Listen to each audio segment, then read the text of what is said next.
даже выступал на общем собрании, реплику сделал в присутствии первого вице-премьера, министра науки и так далее. Вот нужно осознавать, что на развитие человека в долях ВВП, мы же говорим о долях, не можем столько, сколько Америка. Вот, мы тратим на человека, а именно здравоохранение, образование, наука и культура, вот то, что вы представляете, более чем в 2 раза меньше, чем Европа и Америка. Более чем в 2 раза меньше. И это в течение 3 века уже идет. И плюс вредительские реформы.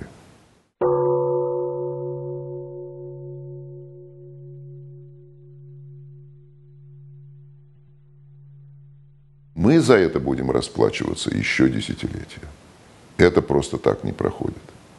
И самая большая проблема, вот сейчас начали уже осознавать, что натворили, что мы в экономике натворили. И причем не только в 90-е, в 90-е годы только 10 лет, а последние 23 года. Что мы натворили? И самая серьезная проблема будет как-то встать, это вот отсутствие кадров. Вот это страшно черное.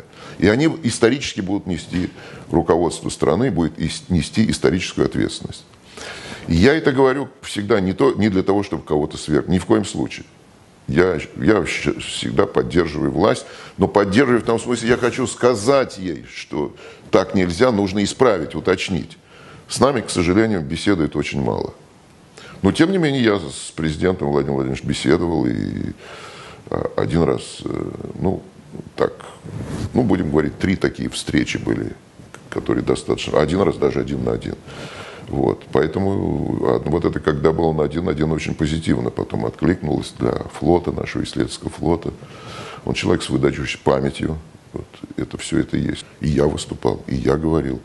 И говорил тоже вот про этот перпендикуляр по поводу, что нужно вернуться в роли Академии наук, управления институтами. И я смотрел в глаза, он не возражал. Но только я один говорил об этом. А это одна из вредительских реформ, реформа Академии наук. Когда все институты отобрали и передали в министерство, а руководство министерства никакого отношения к науке не имело. Вообще ни одного ученого. Для того, чтобы управлять системой, не надо быть профессионалом, специалистом, а нужно быть управленцем, менеджером. Это глубочайшее заблуждение. Вот так же, как я говорю, в моем институте океанологии, можно сделать директором моего главбуха. Да? А я буду зам по науке. Это уже смешно, да? Вот. Еще до этого. Хотя сейчас вот назначают даже в академических институтах порой людей, которые не являются лучшими специалистами, а вот помоложе, так сказать, и по этому. Поэтому вот это такая вот идеология неверная и глубоко ошибочная. Вот Сталин, он пришел в конце концов, что должны быть специалисты. Он в конце концов это пришел. И сменил отношение к военным, ведь уже война началась. Тех людей, которых он выдвинул, они, как правило, уже не годились. И тем не менее, вот он все-таки сумел. Это серьезная проблема, да. Непрофессионализм везде. Я не знаю в правительстве ни одного практически, там 1-2 там по строительству, что вот, а вообще ни одного профессионала нет.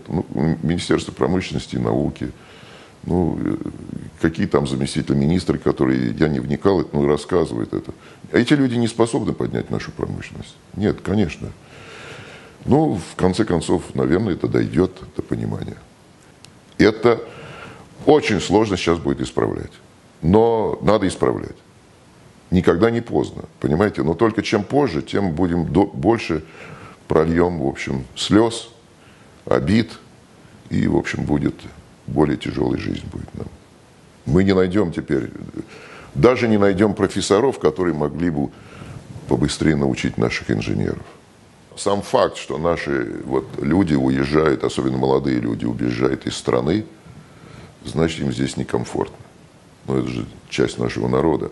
Причем уезжают, как правило, именно сейчас уезжают молодые, подвижные, значит, какие-то у них там цели есть и так далее, способные, что там они в чужой обстановке смогут подняться. Это нетривиально. Это, конечно, потеря. И это для нас будет потеря. И я не убежден, что большинство из них вернется. Потому что жизнь так строится. Я же видел иммиграцию. Работал в Америке и видел наших людей, которые оттуда уехали. Тогда, кстати, в 90-е годы уезжали не только молодые, уезжали зрелые ученые. Им, ну, тут было, во-первых, тяжело, во-вторых, конечно, хотелось увидеть мир там и так далее. И мы же идеализировали.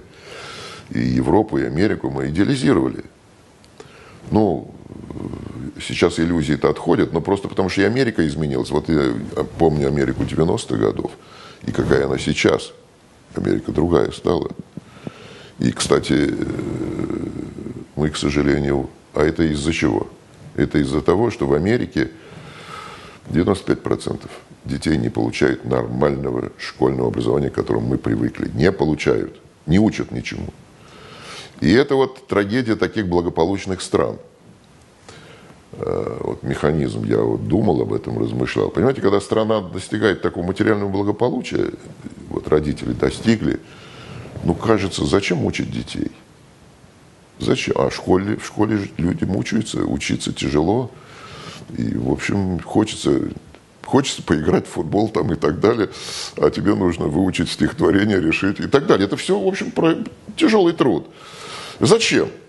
Зачем мучиться? Давайте облегчим. Давайте выкинем синусы и косинусы. Зачем они нужны? Зачем учить стихи так? Не нужно. Давайте не будем там грамотность.